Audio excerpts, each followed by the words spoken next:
vim para a tribuna da direita porque jamais serei de esquerda. Meus companheiros, não há dúvida que este é o momento mais importante dessa casa que viveremos nos próximos 2 anos. Vamos escolher o melhor candidato para presidir essa casa, que pese o poder que tem o Executivo em tentar, usando um batalhão de ministros, convencer parlamentares de votar na candidatura oficial do governo. E o candidato oficial do governo vive dizendo que vai dar independência a essa casa. Com esse aparato todo, ele vai conseguir sim a independência própria dele e de mais ninguém. A minha candidatura, desde o começo, eu falei que tinha 2 objetivos. O primeiro, mostrar alguma coisa que eu acho que poderia ser mudada nessa casa. Votarmos, por exemplo, projetos de interesses nossos, parlamentares, como, por exemplo, laqueadura, vasectomia, como, por exemplo, redução da maioridade penal, entre outros. E, por outro lado, mostrar a verdadeira biografia do candidato oficial do governo. Eu não tenho pretensões de nada aqui, neste momento. Só vou ter o meu voto e não pedir o voto para ninguém. A regra do jogo eu sei qual é. E não vou aqui fazer um papel de otário. Agora, meus colegas, está na hora de mostrarmos ao PT que aqui dentro não tem 300 picaretas. Temos que mostrar isso ao PT. E aqueles que, porventura, estão aceitando acordos com o PT, parece que é a primeira vez. É aquele que foi enganado 10 vezes pelo coveiro. Eles não vão cumprir 10% dos acordos que estão tendo contigo. Quanto à candidatura oficial do governo, o candidato oficial do governo, deputado Luiz Eduardo Grignal, será que nós merecemos, o Brasil merece, ter sentado nessa cadeira, ocupando o 3º posto da escala hierárquica, um defensor de sequestradores?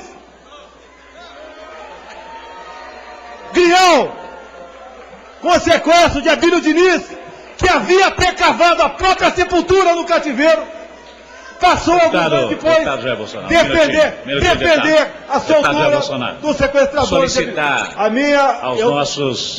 aos nossos convidados que não se manifestem, por favor. Estamos solicitando silêncio, vale para o plenário dos senhores deputados e vale muito mais para as galerias. Tem a palavra, deputado Jair Bolsonaro. Senhor presidente, deixa eu continuar aqui. Algumas pessoas não estão acostumadas a ouvir a verdade. É bom ir se acostumando a isso, que a verdade é a voz da democracia. Você tem que ouvir o Lula. Tem que ouvir o Lula. Ele acabou de falar isso daí. Então, senhor presidente, Grignal passou a defender o sequestrador de Abílio Diniz. Daí alguém me questiona, mas ele é advogado? Não, o próprio Grignal diz que não cobrou honorários. Quem vai defender sequestrador sem cobrar honorários é porque se identifica com eles. E é mais ainda, talvez porque aquele sequestrador petista, aquele sequestrador que está com a camisa do PT no cativeiro, tinha realmente algo a ver com a expropriação de Abílio Diniz. Continuando, senhor presidente. Continuando. Tivemos também, eu não vou citar aqui, já que parece que o pessoal quer que eu cite, eu não vou citar aqui a matéria do Estado de São Paulo, do dia 11, onde o título é César vetaria Grignal. Eu não vou discutir o escândalo Panambi, até porque, a partir do momento que o Grignal foi exonerado pela prefeita Erundina e nada falou, eu, muito menos, devo falar alguma coisa. Qualquer um, neófito, entendeu o silêncio dele. Tivemos também outro episódio, bastante grave. O caso do assassinato, ou melhor, o caso do sequestro, tortura e assassinato do prefeito Celso Daniel. Grignal foi designado pelo PT para acompanhar o caso, para colocar uma cortina de fumaça na investigação do Ministério Público, indo para a tese que era um crime comum. Um crime comum? Um sequestro? Uma tortura? Um assassinato de alguém seu, do PT? Foram mais 6 homicídios em cima do Celso Daniel, do garçom que serviu o Celso Daniel aquela noite ao cidadão que achou o corpo do Celso Daniel, que por coincidência era um agente funerário e sabia muito bem que naquele momento estava clara as mostras de tortura em Celso Daniel. Nós devemos ter sentado nessa mesa um homem que não defende, ou melhor, que obstrui o trabalho do Ministério Público para investigar um caso tão grave como esse. Ou será que ele quer cobertar corrupção do PT em São Paulo? Temos mais também. Ele é o defensor do MST, é o advogado do MST, uma entidade, uma das que mais recebe dinheiro público em nosso país. Olha só, ele sendo advogado do MST, quem me sabotou aqui? Ele ser advogado do MST, ele está defendendo gente, por exemplo, como João Pedro Stedley, que conforme a revista Veja de 2 de fevereiro, declarou o seguinte: não existe o direito absoluto da propriedade da terra. A terra deve estar a serviço de toda a sociedade. Não está acostumado a ouvir a verdade, a nobre deputada aqui. Não está acostumado a ouvir a verdade. Eu não vou desviar o meu discurso para dar ouvidos a Vossa Excelência.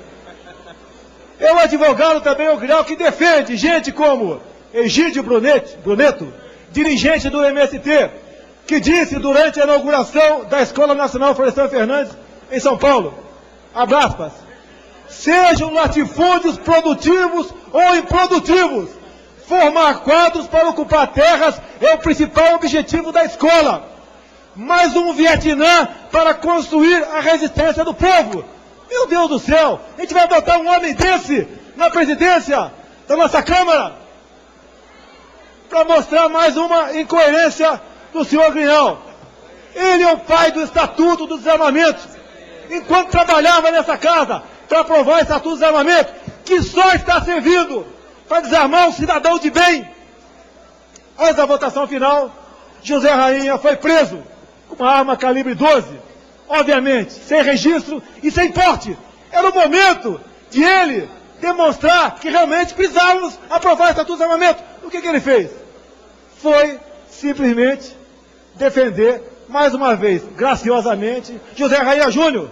E falar em graciosamente, eu quero também dizer que ele trabalha graciosamente para os pseudos torturados do regime militar. São milhões e milhões de reais em indenizações e pensões milionárias também a custo do erário. E eu quero elogiar o Grial nesse momento, que ele conseguiu, inclusive, conceder R$1.015.000 e mais R$10.931 ao seu chefe de gabinete, Luiz Carlos Natal. Meus parabéns, Grial. Meus parabéns. E Vossa Excelência não ganhou nada com isso. E, senhor presidente, para concluir, já que eu acho que não tenho que mostrar muita coisa sobre o Grial, porque todo mundo conhece, e eu não ataquei o Grial em sua honra, eu estou mostrando apenas alguma das suas atividades. Nós merecemos ter aqui um defensor de sequestrador, um defensor de marginais, um defensor de desocupados, como o pessoal do MST, nós temos ele. Por outro lado, vamos aqui mostrar, eu quero colocar um fim nessa história de proporcionalidade, que tem alguns que fazem um acordo fácil com o governo e falam simplesmente, vou votar no Grial pelo critério da proporcionalidade. Quem daqui, do PSDB, do PTB, do PFL, do PMDB, não sofreu com essa covardia por ocasião das eleições de 2002? Quem disputou aqui não sofreu com essa covardia? O PT fez uma campanha sórdida, mentirosa e covarde, como há 20 anos vem fazendo, até chegar no poder. A primeira vítima do PT foi o próprio servidor público, que foi apunhalado pelas costas. E vocês, meus colegas, do PSDB, do PMDB, do PFL, do PTB, vocês vão ser apunhalados em 2006. Porque nesse pacote, para honrar os compromissos com vocês, vocês vão ter que aprovar a reforma sindical, fortalecendo a CUT, que terá mais força para massacrar vocês em 2006. Eles vão ter poder para isso. Faça um acordo com essas cobras domesticadas do PT e vocês vão pagar com o seu mandato em 2006. Vote pelo menos em consideração aos nossos colegas que foram assassinados de forma covarde em 2002. Pelo menos isso eu peço para vocês. Vote em Severino, vote em Aleluia no primeiro turno. Vamos partir para isso. É a única forma de nós conseguirmos um mínimo de independência para esta Câmara. Em 2006, os líderes que estão fazendo a coisa aqui, após o massacre, vamos ter líderes aqui sem bancada, generais sem tropa. Será o fim. E o PT vai implementar uma ditadura socialista de esquerda nesse país com voto em 2006. José Dirceu foi pular carnaval com Fidel Castro agora. Esse é o Zé Dirceu. Esse é o homem que não perde tempo. Tem um objetivo. E o objetivo é massacrar vocês em 2006. Muito obrigado.